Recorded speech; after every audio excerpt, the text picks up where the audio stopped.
Hello everyone, मैं self doctor MD public health expert. आप सभी का स्वागत है मेरे यूट्यूब चैनल के ऊपर। इस चैनल पे मैं बात करती हूँ प्रिवेंशन रिलेटेड हेल्थ अपडेट के बारे में। और आज के जो हमारी अपडेट है, आज का जो हमारा टॉपिक है, वो टॉपिक होने वाला है रेबीज। क्या रेबीज जो है वो इंसान से इंसान को हो सकता है? क्या रेबीज किसी चूहे के काटने से हो सकता है? क्या रेबीज किसी मंकी ने अगर काट ली है तो हो सकता है, या किसी बैट के काटने से हो सकता है? इंडिया में तो बैट्स पाए ही नहीं जाते, इंडिया में जो बैट्स पाए जाते हैं उनसे तो रेबीज होता ही नहीं है, तो क्या वैक्सीन लगवाना चाहिए? इसके बारे में आज हम डिटेल में बात करेंगे इस वीडियो के अंदर। वीडियो के अंदर तो जरूर देखिए और इसको लाइक एंड शेयर करिए, शेयर जरूर करिए ताकि लोगों को भी इसकी कंफ्यूजन के बारे में पता हो और वो टाइम से अपना वैक्सीनेशन जरूर करवा पाए, रेबीज जैसी बीमारी से अपने आप को बचा पाए। तो चलिए शुरू करते हैं आज के वीडियो को। अगर आप चैनल पर नए हैं तो चैनल को आप सब्सक्राइब करिए, हमारी इस प्रिवेंटिव हेल्थ जर्नी का पार्ट बन सकते हैं।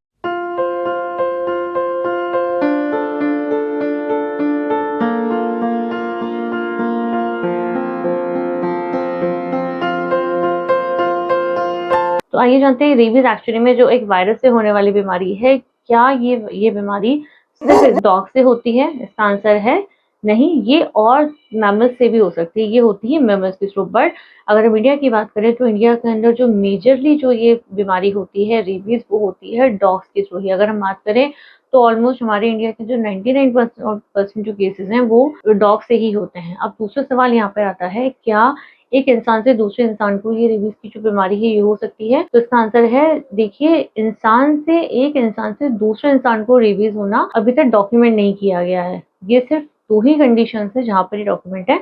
वो कंडीशन यहाँ पर ये है कि अगर आपने किसी रेबिड इंसान का, जिसको ऑलरेडी रेबीज था, उस इंसान का ऑर्गन ट्रांसप्लांट कर दिया। फॉर एग्जाम्पल, अगर किसी भी इंसान को अगर रेबीज था, उसकी डेथ हो जाती है, उसका कॉर्निया ट्रांसप्लांटेशन कर दिया, तो उस केस में जो है हाँ चांसेस है रेबीज हो सकता है। अगर किसी इंसान को कुछ और ऑर्गन ट्रांसप्लांटेशन की जरूरत पड़ रही है तो उसका वो ट्रांसप्लांटेशन हो गया, तो उस केस में रेबीज जो है एक इंसान से दूसरे इंसान को हो सकता है। बट अभी तक ऐसा कोई डॉक्यूमेंट नहीं हुआ है जहां पर ये एक इंसान से दूसरे इंसान को हो जाए।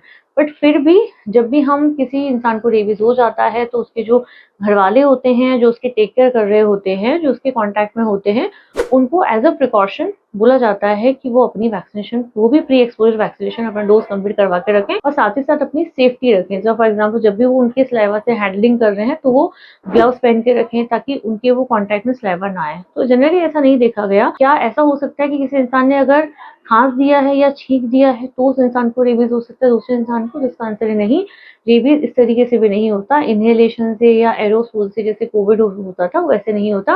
रेबीज जो है वो सलाइवा से होता है। अगर वो सलाइवा आपके ब्लड के टिश्यू के डायरेक्ट कांटेक्ट में आता है तो ये हो सकता है, अदरवाइज ये इसके होने के चांसेस बहुत कम। दूसरा यहाँ पे इम्पोर्टेंट है कि क्या रेबीज वायरस का, अगर फॉर एग्जाम्पल कोई डॉग है, उस डॉग ने बार्क कर दिया और आपकी आईज के ऊपर अगर वो रेबीज का वायरस आया, उसका सलाइवा आ गया है, तो क्या रेबीज हो सकता है? तो देखिए, वैसे तो डॉक्यूमेंटेशन तो अभी इतना नहीं है। जो हमारा फ्लूइड है उसके कांटेक्ट में आ गया है तो उस केस में आपको वैक्सीनेशन तुरंत करवाना चाहिए। हाँ, चांसेस हैं उस केस में आपको रेबीज हो सकता है अगर ये ऐसी कोई सिचुएशन बनती है तो। और इसके अलावा क्या एक सिंगल केस है जो रिपोर्टेड हुआ है, जो एक पेरीनेटल ट्रांसमिशन का केस है जो रेबीज का हुआ है। इसके अलावा अगर हम देखें तो इंसान से इंसान को जो रेबीज के जो केसेस है वो अभी तक कोई रिपोर्टेड नहीं है और ऐसा नहीं देखा गया है।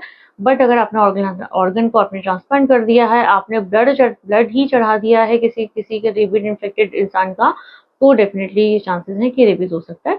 बट ऐसा आपको डरने की जरूरत नहीं है। बट साथ में आपको प्रिकॉशन भी लेना है। अगर ऐसा कोई केस आपके घर में आ जाए तो आपको उस केस में प्रिकॉशन जरूर लेना है।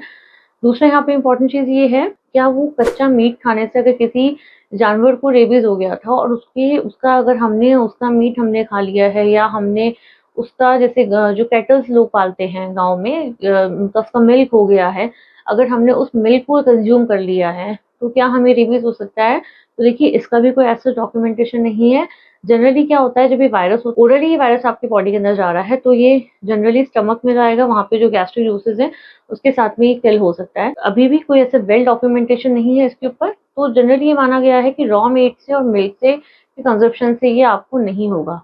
बट फिर भी ये एडवाइसेबल नहीं है। अगर कोई रेबिड इन्फेक्टेड एनिमल है, आपको पता है, तो उसका मीट खाना या उसको रॉ मीट को कंज्यूम करना ये बिल्कुल भी एडवाइजेबल नहीं है। और अगर हम मिल्क की बात करें तो मिल्क को अगर आपने बॉईल कर लिया है, अगर उसको पॉस्चराइज कर लिया है, तो इस केस में जो वायरस होता है वो मर जाता है।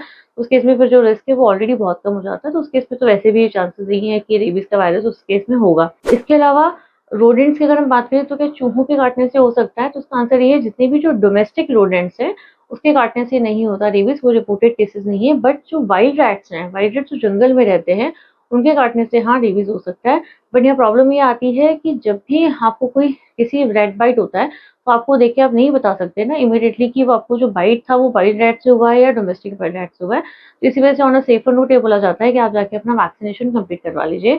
लास्ट में आता है क्या बैट से ही हो सकता है। बैट्स की अगर हम बात करें तो इंडिया के अंदर जो बैट्स पाए जाते हैं, फ्रूट बैट्स जो होते हैं, उनसे जनरली नहीं होता। जो वेस्टर्न कंट्रीज से पाए जाते हैं उनसे ही होता है। But on a safe side यही एडवाइस किया जाता है कि आप रिस्क ना लें, आप अपना वैक्सीनेशन करवा लें, बिकॉज वैक्सीनेशन करवाने में कोई हार्म है नहीं रेबीज के केस में। ओवरऑल अगर हम देखें तो रेबीज के केस में चाहे वो ह्यूमन टू ह्यूमन ट्रांसमिशन तो उसमें नहीं है।